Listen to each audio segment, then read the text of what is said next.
Welcome back. You're watching HFO-TV. HFO-TV is co-sponsored by J.R. Johnson LLC, specialists in multifamily restoration and repair work. Gantry Incorporated, the nation's largest independent mortgage banking firm. Welcome back to HFO-TV. I'm Greg Frick, partner at HFO Investment Real Estate. Today we have back with us from Sightline, Jay and Michael. Thank you. We're going to talk a little bit about a House bill, or Governor Kotek's kind of bill regarding housing production. Can shine a little light. We had you guys here last time talking a little bit about zoning and things. So thanks for taking the time to do this, and let's jump into it. By the time this is on the internet, it'll probably be rolled into House Bill 2001, which is Governor Kotek's omnibus package. But it's been developed over the last couple of months in the legislature, and then prior to that, over the previous 3 years, by some smart administrative and contractor folks. The concept of that is to create an institutional pressure in favor of those people who don't yet live in homes. Yeah, gotcha. Who aren't voting yet, either because they're not old enough or they don't live here or whatever. It's to say, well, you can create these rules. Some rules are good, but there also needs to be some institutional pressure to say, what is the cost of that rule? What is the consequence of that rule? And how is it going to limit our ability to create new housing? Gotcha. And that'll be from the state level. The state level. And so then, do they have the power to look at the rules in individual cities and municipalities to say how does that fit within that? Is that the idea behind that? Yeah, the legislation gives the state a pretty broad and unspecified at the moment new legislative authority to review the housing production strategies of local cities. Everything over 10,000, and to identify which cities are furthest behind their production targets, as well as target for affordable production and equity metric of sort of where in your city are you allowing homes to be built. And looking at those three factors to recommend strategies that are customized to the circumstances of each city, and say, you should Here's a toolbox. I'm going to open the drawer for total production, and you need to pick some of these tools.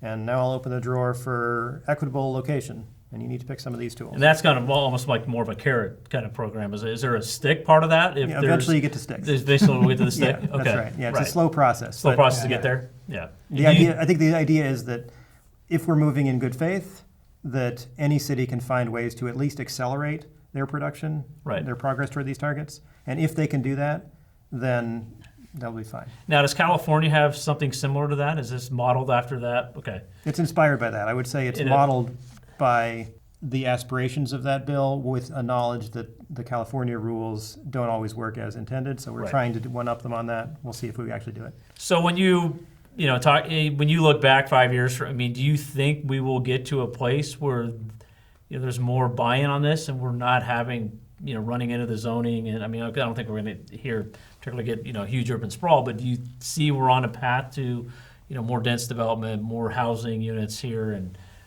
what's your your take or your hope, where we're at in 2028 looking back? We can look to the statewide fourplex legalization that happened a couple of years ago. Right. I'm talking about the right thing here, right? Thank you.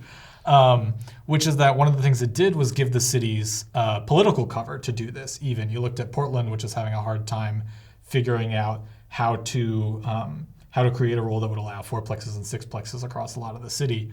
And when the state came in and said, okay, well, you have to do fourplexes, that gave the city all this political cover to say, well, great, now that we have this mandate in from the state, we can figure out how to go even further and allow sixplexes across a lot as well.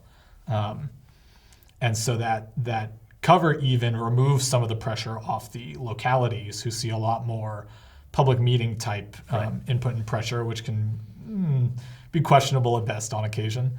And kind of not shift blame to the state, but give them some political cover if that necessary. is What it does is it takes the status quo off the table. Right. Yeah. Because we don't talk about that as much in policy work. We do, but right, sure. But when people talk about how bad something's going to be, you don't always hear them talking about how bad the current situation is, and that's not neutral necessarily. The fact that we're not building enough homes is not neutral. We're running into a housing shortage. Costs are going up all over the place. Prices are going up all over the place. Costs as well. Well, I hope, like I said, we're all concerned about, housing affordability, but I sometimes feel there's a disconnect between kind of from the basic size of supply and demand. I mean, unless you want to, tell people not to move here, Tom McCall and don't come here. I mean, you're going to have demand pressure, and if you're not supplying, you're going to have pricing pressure if there's not enough supply. And I think it's people recognizing that things have to change. I mean, if you want to look at a city that didn't change, look what happened to Detroit in the 70s and down, and it's revitalizing now, but it was a lot of pain there. So my hope is that we get the political will to kind of push this thing along. So thank you for taking the time to kind of share this. If people want to find out more information on this report, you can go to the website below, and I'm sure we'll have you guys both back in talking about some other things as we move along, and wish you both success. Thank you. Thanks a lot, Thank Greg. you. All right, we'll see you next time on HFO-TV. Thank you again. Perfect. Our entire office specializes in multifamily real estate, making HFO the largest multifamily brokerage in the Pacific Northwest. Your success is our passion. Build your legacy with HFO. Call 503-241-5541 or visit our website at hfore.com for more information.